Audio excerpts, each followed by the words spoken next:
ইন্নাল হামদালিল্লাহ ইন্নাল হামদালিল্লাহু নাহমাদুহু ওয়া নুসাল্লি আলা রাসূলিহিল কারীম আম্মা বাদ আউযু বিল্লাহি মিনাশ শাইতানির রাজিম বিসমিল্লাহির রহমানির রহিম। সুপ্রিয় দর্শক শ্রোতা বন্ধুগণ, আপনাদের সকলকে ইসলামিক নিয়মে অভিবাদন জানাচ্ছি। সকলকে আসসালামু আলাইকুম ওয়া রাহমাতুল্লাহি ওয়া বারাকাতুহু। এইসার হাসানুর ইসলামিক মিডিয়ার পক্ষ থেকে আপনাদের সকলকে জানাচ্ছি আন্তরিক শুভেচ্ছা ও অভিনন্দন।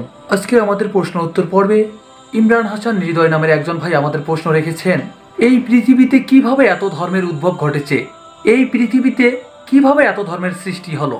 ইনশাআল্লাহ আল্লাহ সুবহানাহু তাআলা আমাদের যদি তৌফিক ইনায়েত করেন তাহলে আজকে এই ভাইটির প্রশ্নের উত্তর দেওয়ার চেষ্টা করব ইনশাআল্লাহ।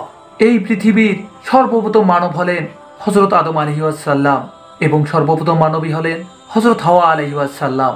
তাদের দুজনের মিলনের মাধ্যমেই এই পৃথিবীতে যুগে যুগে অসংখ্য মানুষের আবির্ভাব ঘটেছে।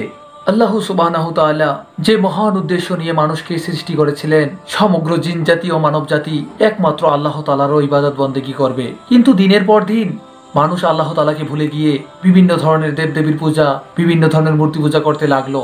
এমন অবস্থায় আল্লাহ সুবহানাহু তাআলা মানব জাতির হেদায়েতের জন্যই এই পৃথিবীতে অসংখ্য নবী রাসূল প্রেরণ করেছেন। সকল নবী ও রাসূলগণের একমাত্র কাজে ছিল লা ইলাহা ইল্লাল্লাহ, আল্লাহ তাআলা এক ও দ্বিতীয়, এই কথাটি মানুষের নিকট পৌঁছে দেয়া এবং ইসলাম প্রচার করা। কারণ আল্লাহ সুবহানাহু তাআলা মাত্র একটি ধর্মই পৃথিবীতে পাঠিয়েছেন, সেটি হলো আমাদের ইসলাম ধর্ম, শান্তির ধর্ম, মুক্তির ধর্ম। আল্লাহ সুবহানাহু তাআলা পবিত্র কালামুল্লাহ শরীফ মহাগ্রন্থ আল কোরআনে বলেছেন, ইন্নাদ দীনা ইনদাল্লাহিল ইসলাম, নিশ্চয়ই আল্লাহ তাআলার নিকট একমাত্র মনোনীত জীবন ব্যবস্থা হলো ইসলাম। ইসলাম শব্দের অর্থ হচ্ছে আত্মসমর্পণ করা। ইসলাম শব্দটি এসেছে সালাম শব্দ থেকে এবং সিলম শব্দ থেকে। ইসলাম শব্দের মূল দুটি শব্দ হলো সালাম আর একটি হচ্ছে সিলম। সালাম অর্থ শান্তি আর সিলম হচ্ছে আল্লাহর কাছে নিজের ইচ্ছাকে সমর্পণ করা। আর ইসলাম শব্দের অর্থ হচ্ছে শান্তি অর্জনের জন্য আল্লাহ তাআলার কাছে আত্মসমর্পণ করা। আর যারা আল্লাহ তাআলার কাছে আত্মসমর্পণ করে তারাই হলো মুসলিম। আর এই ইসলাম ধর্মের বাণী প্রচার করার জন্য আল্লাহ তাআলা ধারাবাহিকভাবে যেমন হযরত আদম আলাইহিস সালাম, হযরত ইব্রাহিম আলাইহিস সালাম, হযরত মুসা আলাইহিস সালাম, হযরত ঈসা আলাইহিস সালাম এবং সর্বশেষ হযরত মুহাম্মদ সাল্লাল্লাহু আলাইহি সাল্লামকে এই পৃথিবীতে সৃষ্টি করেছেন। আল্লাহ তাআলা যুগে যুগে এই পৃথিবীতে অসংখ্য নবী রাসূল সৃষ্টি করেছেন। আল্লাহ তাআলার মহাগ্রন্থ আল কোরআনে 25 জন নবী ও রাসূলের নাম উল্লেখ পাওয়া যায়। আল্লাহ তাআলা যুগে যুগে যে সকল নবী রাসূল প্রেরণ করেছেন তাদের কাছে আসমানি কিতাবও নাজিল করেছেন।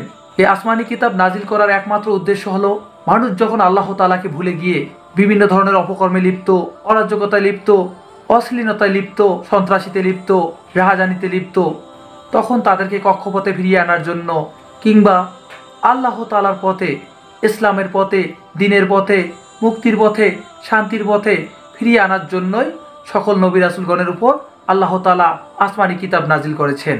আর এই নবী রাসূলগণ আসমানি কিতাব মানুষের সামনে তুলে ধরেছেন, ইসলামকে তুলে ধরেছেন। কিন্তু কিছু স্বার্থান্বেষী মহল, কাফির, বেঈমান, মুশরিক, মুরতাদগণ আল্লাহ তাআলার এই কিতাবসমূহকে বিকৃত করে তারা নিজেদের স্বার্থ হাসিলের জন্য কোরআনের মধ্যে নিজের কিছু বিষয় ঢুকিয়ে তারা মানুষদের বিভিন্নভাবে বিভ্রান্ত করতে থাকে।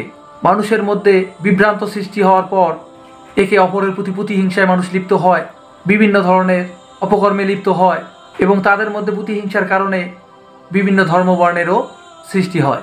এমন পরিস্থিতিতে আল্লাহ সুবহানাহু তাআলা মহান রব্বুল আলামিন পরবর্তীতে আর একজন নবীকে পৃথিবীতে সৃষ্টি করেছেন। তার উপরও আল্লাহ তাআলার পক্ষ থেকে আসমানি কিতাব এসেছে যাতে মানুষ পথভ্রষ্ট না হয়। মানুষ যখনই পথভ্রষ্ট হতে থাকে আল্লাহ তাআলা মহান রব্বুল আলামিন ঠিক তেমনইভাবে এই পৃথিবীতে আর একজন নবী রাসূলের আগমন ঘটিয়ে দেন এবং তার উপরে আসমানি কিতাব নাজিল করেন। আল্লাহ মহান রব্বুল আলামিন এই পৃথিবীতে সর্বশেষ নবী হিসেবে সর্বযুগের সর্বশ্রেষ্ঠ নবী, আমাদের নবী, দ্বীনের নবী হযরত মুহাম্মদ সাল্লাল্লাহু আলাইহি সাল্লামকে প্রেরণ করলেন এবং তার উপর পৃথিবীর সর্বশ্রেষ্ঠ আসমানি কিতাব মহাগ্রন্থ আল কোরআন নাজিল করলেন। সকল নবী রাসূলগণ যখন ইসলামের দাওয়াত, যখন কোরআনের বাণী, যখন আল্লাহ তাআলার বাণী মানুষের নিকট পৌঁছে দেওয়া শুরু করলেন, তখন ওই একদল কাফির, মুনাফিক, বেঈমান, মুরতাদ নাস্তিকেরা মানুষকে বিভিন্ন ধরনের প্রলোভন দেখিয়ে আল্লাহ তাআলার আসমানি কিতাবকে বিকৃত করে তারা পৃথিবীতে যুগে যুগে বিভিন্ন ধর্মের আবির্ভাব ঘটিয়েছেন। যেহেতু আল্লাহ সুবহানাহু তাআলা মহান রব্বুল আলামিন এই পৃথিবীতে একটি মাত্র ধর্ম দিয়েছেন, একটি মাত্র ধর্ম পাঠিয়েছেন, তারই ধারাবাহিকতায় হযরত আদম আলাইহিস সালাম ও হযরত হাওয়া আলাইহিস সালামের মাধ্যমে পৃথিবীতে যুগে যুগে অসংখ্য মানুষের আবির্ভাব ঘটেছে এবং আল্লাহ তাআলার প্রদত্ত সর্বশ্রেষ্ঠ মহাগ্রন্থ আল কোরআন সেটিও সাক্ষী দেয় যে নিশ্চয় আল্লাহ তাআলার নিকটে একমাত্র জীবন ব্যবস্থা হলো ইসলাম। যেহেতু আল্লাহ তাআলার মহাগ্রন্থ মহাপবিত্র গ্রন্থ আল কোরআনই সাক্ষী দিচ্ছে আল্লাহ তাআলার মনোনীত একমাত্র জীবন ব্যবস্থা ইসলাম, তাই আমাদের কোনো প্রকার সন্দেহ ব্যতি রেখে আমাদের সকলকে বিশ্বাস করতে হবে পৃথিবীতে আল্লাহ তাআলা একটি মাত্র ধর্ম দিয়েছেন। তাই আমরা সকলেই আল্লাহ তাআলার মহাপবিত্র আল কোরআন এর বিধান মেনে আমাদের সকলের জীবন পরিচালনা করব।